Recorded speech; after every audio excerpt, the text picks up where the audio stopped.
here, the Scrapbooking photographer.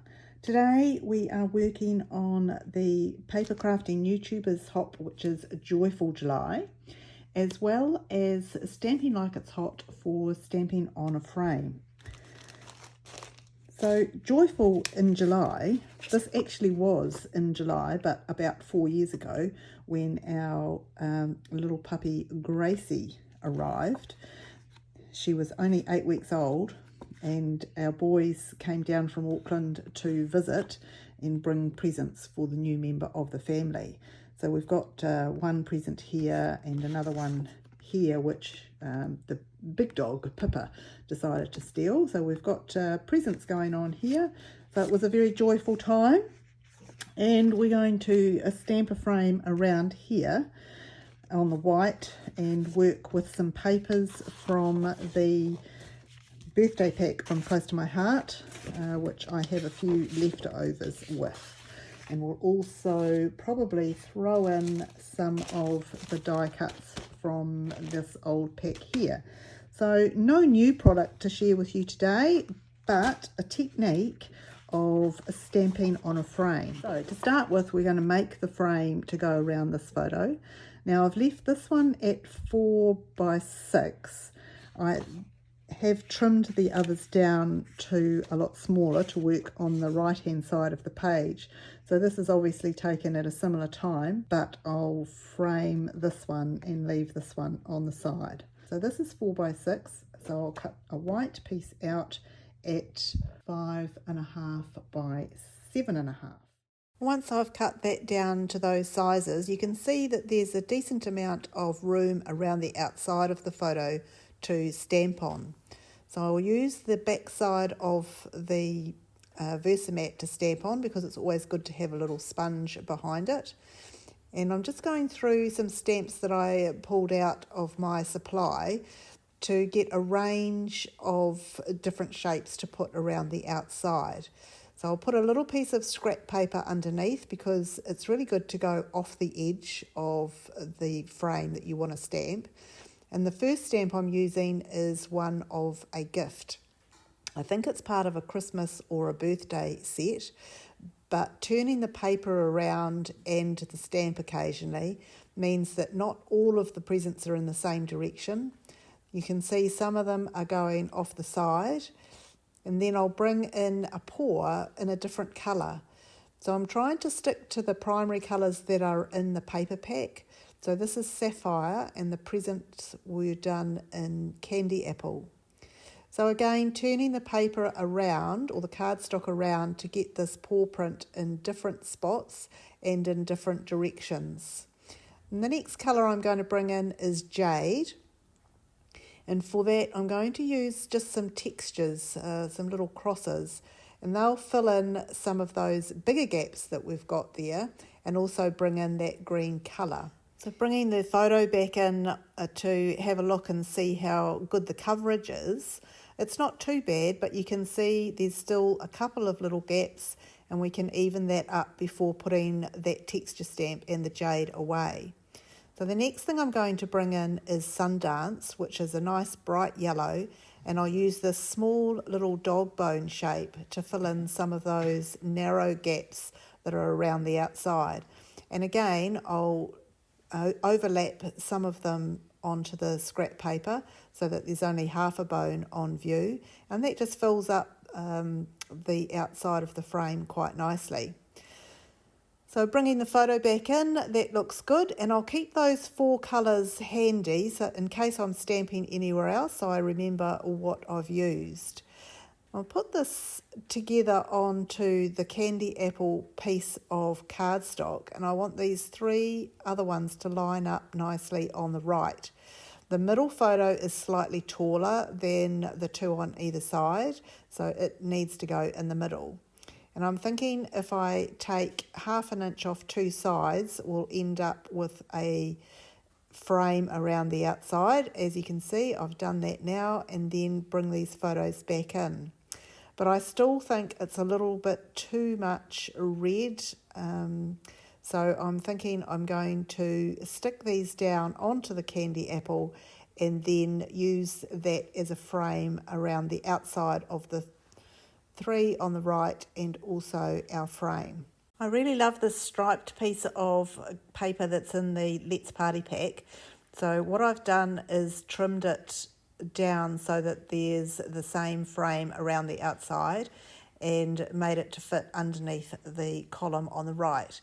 Then I've used the zip strip across the top to help with the frame. But I want to bring a little bit of the candy apple into the white cardstock, so I'm using the blending brush to go around the outside on the mat, but I don't like it, so I've turned it over and changed to the foam dome, which gives a smaller hint of the red rather than a broader coverage that the blending brush gives.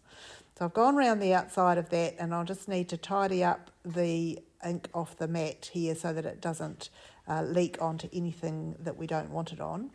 And then bringing the striped paper back in, I'm much more happy with the foam dome ink around the outside, and you'll be able to see a close-up of that in the photos at the end of the video. While I stick all that together, I'll just remind you that this is a couple of hops. One is for the Paper Crafter YouTubers, which is for Joyful July.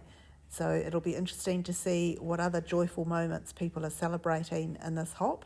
And the other one, of course, is Stamping Like It's Hot, which is for stamping on a frame. And as you can see, I'm just putting my frame in there so that there's a sort of an even frame of the striped paper around the outside. And then I'll bring in the zip strip to frame it at the top. I think later on in the video you'll see me change that position, but for now that's where I'm happy with it to sit. And the next thing I want to do on this page is bring in the title, which I have cut out on my Cricut. It's called Gifts for Gracie, and I'm using the pick tool just to take them off this very sticky mat. And then I decide that the Sundance colour I used needs the white underneath for us to be able to see it. So yes, this is where I take that zip strip off and rearrange the top there by bringing in a strip of white for the title to sit on. Once I've got the piece of white cardstock, I'll go around the outside of it with some more of the candy apple on the foam dome, just so that it blends in with the frame that we've got at the base of the page, and also just to highlight it a little bit away from the frame. So I can tuck that piece back under the column of photos on the right, and I'd really like to maintain that stripy kind of frame around the outside of the frame we've stamped. So I'm putting the zip strip across the top of that white piece just to bring in a few different colours and break up the stripes. And then the Gifts for Gracie fit nicely in on the white there on a slight angle. And to glue them down, I'm using some art glitter glue, which doesn't give you a lot of flexibility, but it does stick well.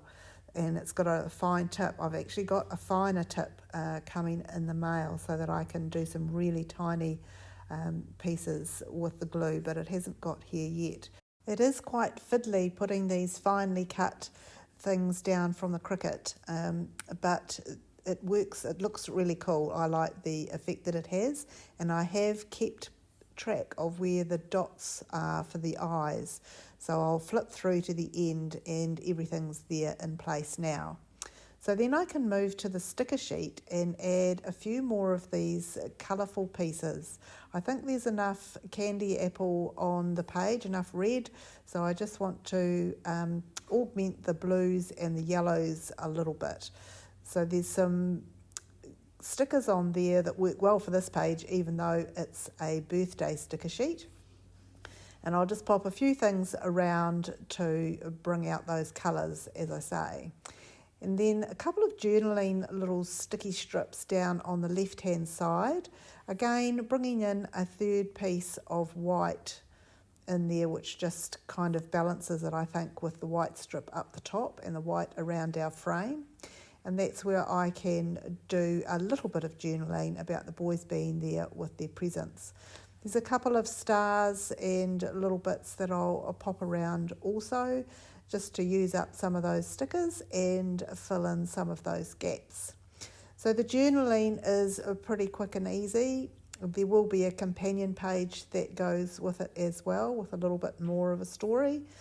But that'll be enough for now. And then using these die cut sheets, I just want to bring in a couple of solid colours. So we've got the red, yellow and pink, which I will stick together as a little bunch of balloons and put them in the top left hand corner.